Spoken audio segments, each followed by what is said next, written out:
Hello my dear students, BSc part third में हमारा चल रहा था बेंथम हुकर क्लासिफिकेशन।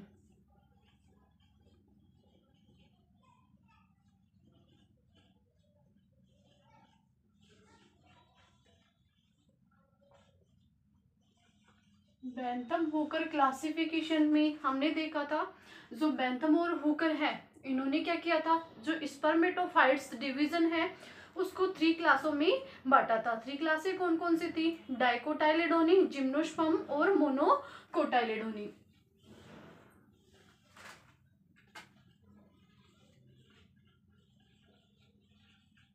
डाइकोटाइलेडोनी, दूसरा जिम्नोस्पर्मी,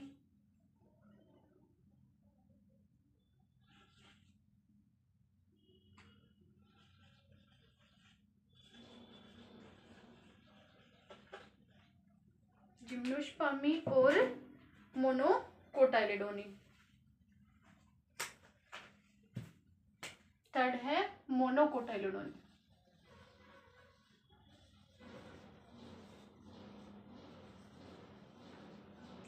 डाइकोटाइलिडोनी हमने कंप्लीट कर लिया था, इनकी जो बेंथम हुकर ने डाइकोटाइलिडोन्स को वापस से फर्दर सब क्लासों में डिवाइड किया था। और कितने में किया था? 3 सब क्लासों में उन्होंने डिवाइड किया था। कौन कौन से दिए थे?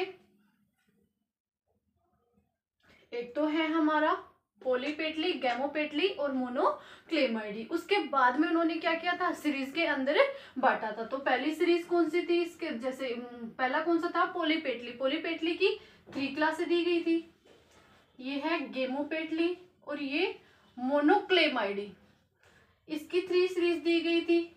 और जो गेमोपेटली है, गेमोपेटली की भी 3 सीरीज दी गई थी और मोनोक्लेमाइडी की 8 सीरीज दी गई थी। तो ये हमारा पूरा कंप्लीट हो गया था। कौन सा? डाइकोटाइलिडोनी। आज पढ़ेंगे मोनोकोटाइलिडोनी। तो मोनोकोटाइलिडोनी को क्या किया है? बेंथम हुकर ने डायरेक्ट ही सीरीज में बांट दिया इनकी। इसको जैसे डाइकोटाइलिडोनी को तो क्या किया है? पहले सब क्लासों में बांटा है, उसके बाद में क्या किया है? सीरीज में डिवाइड किया था। और इसमें क्या है? मोनोकोटाइलिडोन में डायरेक्ट ही 7 सीरीज में उन्होंने डिवाइड किया। तो यही उनका क्या रहेगा? एक दोष। ठीक है, तो दोष भी पूछा जाता है इनके बेंथम हुकर क्लासिफिकेशन के, बेंथम हुकर की दोष या फिर कमी। तो कौन सी? एक तो यहीं पे आपको पता चल रहा है। दूसरी कौन सी है? डाइकोटाइलिडोनी, मोनोकोटाइलिडोनी।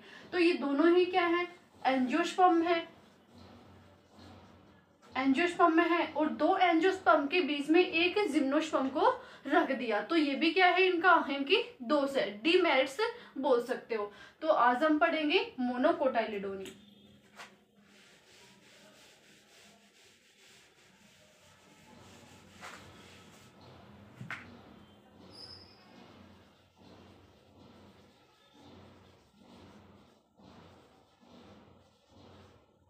मोनोकोटाइलिडोनी का अभी मैंने बताया था क्या है, इनकी बेंथम हुकर ने 7 सीरीज के अंदर बांटा था। इसकी 7 सीरीज दी गई थी। पहली है माइक्रोस्पर्मी।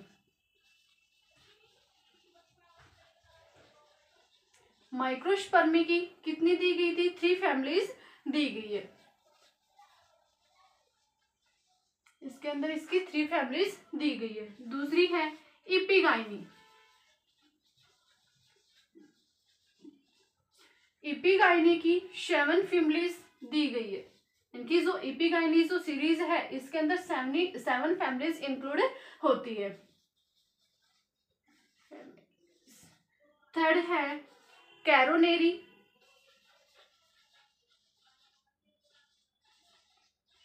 कैरोनेरी की 8 फैमिलीज दी गई है। इसकी भी कितनी है? 8 फैमिलीज दी गई है। फोर्थ है कैलाशिनी। कैलाशिनी की कितनी दी गई है? इसके अंदर इसकी 5 फैमिलीज दी गई है। फिफ्थ है न्यूडीफ्लोरी।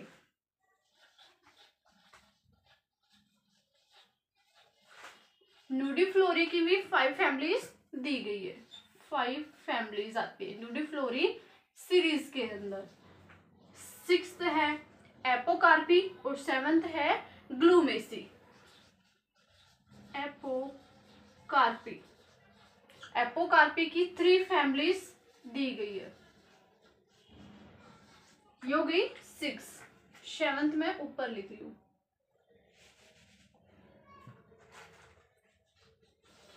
सेवन सीरीज कौन सी है? ग्लूमेसी।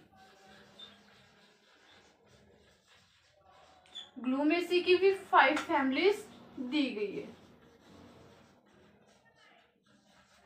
होगी 5 फैमिलीज। तो ये टोटल कितनी हो गई? मोनोकोटाइलिडोनी की 7 सीरीज हो गई। पहली है माइक्रोस्पर्मी, 3 फैमिलीज इंक्लूड होती है। इपिगाइनी में 7 फैमिलीज, कैरोनेरी के अंदर 8 फैमिलीज, और कैलाइशिनी के अंदर 5 फैमिलीज, न्यूडीफ्लोरी के अंदर 5 फैमिलीज, एपोकार्पी के अंदर 3 फैमिलीज, और लास्ट ग्लूमेसी के अंदर 5 फैमिलीज इंक्लूड होती है। अब बात आती है माइक्रोस्पर्मी जो सीरीज है, उसके अंदर एक मोस्ट प्रिमिटिव क्लास होती है, मोस्ट प्रिमिटिव फैमिली है, ठीक है। कौन सी? आर्किडेसी।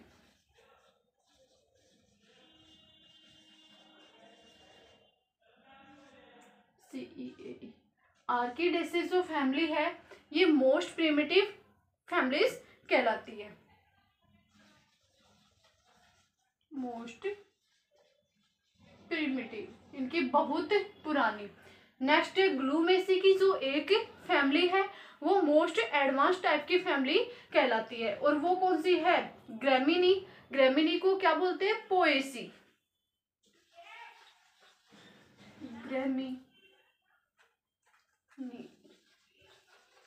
ग्रेमिनी और आजकल क्या बोला जाता है इसको? पोएसी फैमिली में रखा गया है, किसको? ग्रेमिनी को ही। तो ये तो कौन सी है? Most advanced.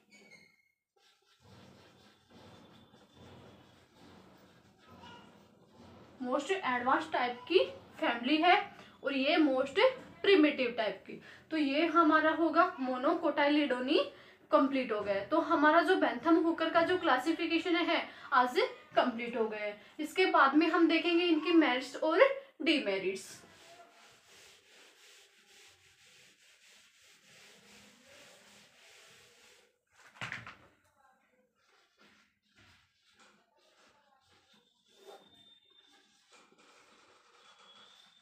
डीमेरिट्स, मेरिट्स तो कौन सा हो गया? इनकी जो बेंथम हुकर का जो क्लासिफिकेशन है कौन सा है? Natural system classification. इनकी प्राकृतिक जो विश्वव्यापी है, वर्ल्ड वाइड भी बोल सकते हो, ठीक है। तो क्या है? It is the natural system of classification. तो ये इसका क्या हो गया? मेरिट्स हो गए, इनकी अच्छाई हो गई। एक तो क्या है इनकी, इसके अलावा इसको दूसरा क्या बोल सकते हो? It is the world wide classification. इनकी एक ही है, इनकी कौन से? बेंथम हुकर का क्लासिफिकेशन ही वर्ल्ड वाइड कहलाता है। इनकी विश्वव्यापी, इनकी पूरे विश्व में इसको एक्सेप्टेड किया गया था, इनकी लागू होता है कौन सा? बेंथम हुकर का। तो ये भी आप दे सकते हो मेरिट्स में। It is the world wide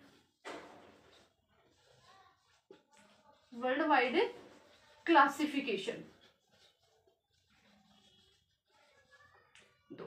number 3, यानी इनका जो क्लासिफिकेशन है ये क्या है? प्रैक्टिकल पर्पस से भी क्या है? बहुत ज्यादा इंपॉर्टेंट है। इनकी इजी है, वेरी सूटेबल माना जाता है किसके लिए? प्रैक्टिकल पर्पस के तौर पे, ठीक है।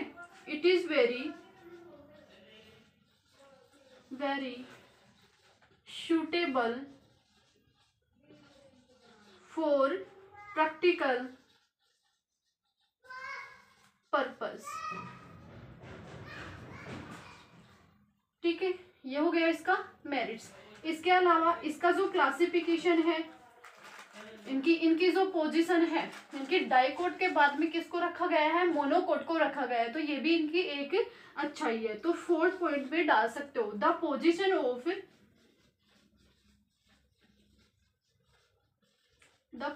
Of monocot after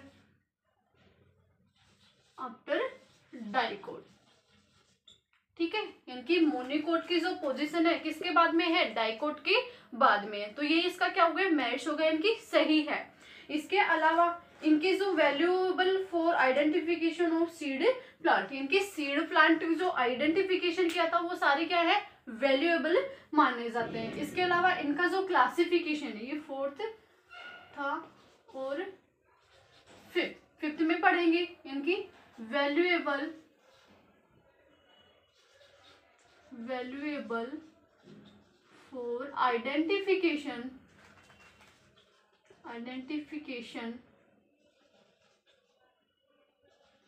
of seed plant. Sixth में मेरिट्स में चल रहा है, बीडी मेरिट्स में नहीं पढ़ रही, सिक्स्थ मेरिट्स है। यानी कि जो ये सिस्टम है वाज एक्सेप्टेड किया गया था, कौन सा, Bentham Hooker classification was accepted by USA, British and other European countries। यानी कि इसको जो बेंथम हुकर का जो क्लासिफिकेशन है इसको यूएसए में भी इसको एक्सेप्टेड किया गया है, ब्रिटिश के अंदर भी एक्सेप्टेड किया है। इसके अलावा अन्य जो यूरोपियन कंट्रीज है उनमें भी कौन सा लागू होता है, बेंथम हुकर क्लासिफिकेशन लागू होता है। और हमारे यहाँ तो इंडिया के अंदर चलता है, सबसे बेस्ट कौन सा माना जाता है, बेंथम हुकर का क्लासिफिकेशन माना जाता है। ठीक है, तो ये तो हो गई थी हमारी मेरिट्स। अब पढ़ेंगे डी मेरिट्स के अंदर। पहला मैंने बताया था दो जिम्नोस्पर्म के बीच में किसको रख दिया, दो एंजियोस्पर्म के बीच में जिम्नोस्पर्म को रख दिया, तो ये क्या है, डीमेरिट्स।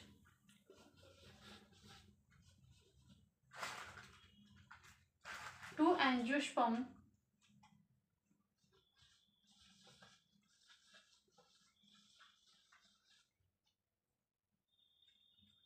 नहीं, ऐसे करेंगे, gymnosperm between two angiosperm,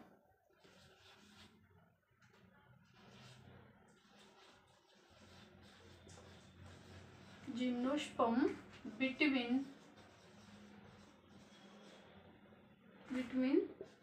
to angiosperm.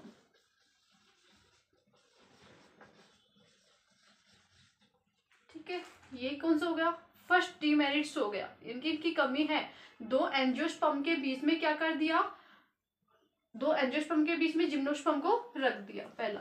दूसरा अभी हमने पढ़ा था, इनकी जो एंजियोस्पर्म है कौन से, डाइकोटाइलिडोन को तो क्या कर दिया, सीरीज में सब क्लासों में बांट दिया, लेकिन मोनोकोटाइलिडोन को डायरेक्ट ही सीरीज में बांट दिया। तो ये भी क्या हो गई, इनकी डीमेरिट्स हो गई। इनकी डाइकोट तो क्या है, शब्द क्लासों में डिवाइड है, एंड मोनोकोटाइलिडोनी डायरेक्टली किस में है, डायरेक्टली सीरीज में डिवाइड है। तो ये भी क्या हो गई, डीमेरिट्स हो गई। नंबर थर्ड, इनकी जो एंजियोस्पर्म की उत्पत्ति को उन्होंने, ओरिजिन कहाँ से हुई है ये उन्होंने स्टैब्लिश नहीं किया है। इनकी जो origin of angiosperm is not establish, angiosperm की उत्पत्ति को उन्होंने नहीं बताया कि कहाँ से हुई है, तो ये भी इसका डीमेरिट्स हो गया।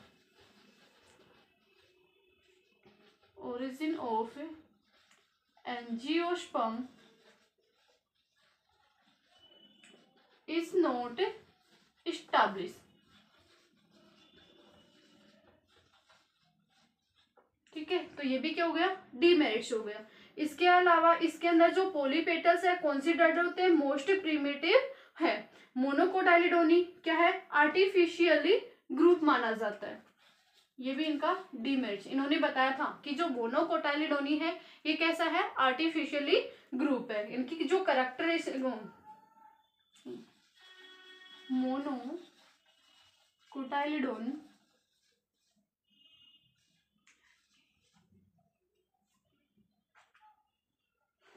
आर्टिफिशियल ग्रुप, बता दिया है। तो ये क्या हो गया, इनका डीमेरिट्स हो गए। इसके अलावा दूसरा मोनोकोट में ओवेरी पोजीशन है और पेरियंथिस को करेक्टर है, ये क्या है, वेरी जस्टिफाइड है, इनकी अनजस्टिफाइड बताया गया है। तो ये भी इनके क्या हो गए, डीमेरिट्स हो गए। तो ये हमारा कंप्लीट हो गया बेंथम हुकर। Thank you.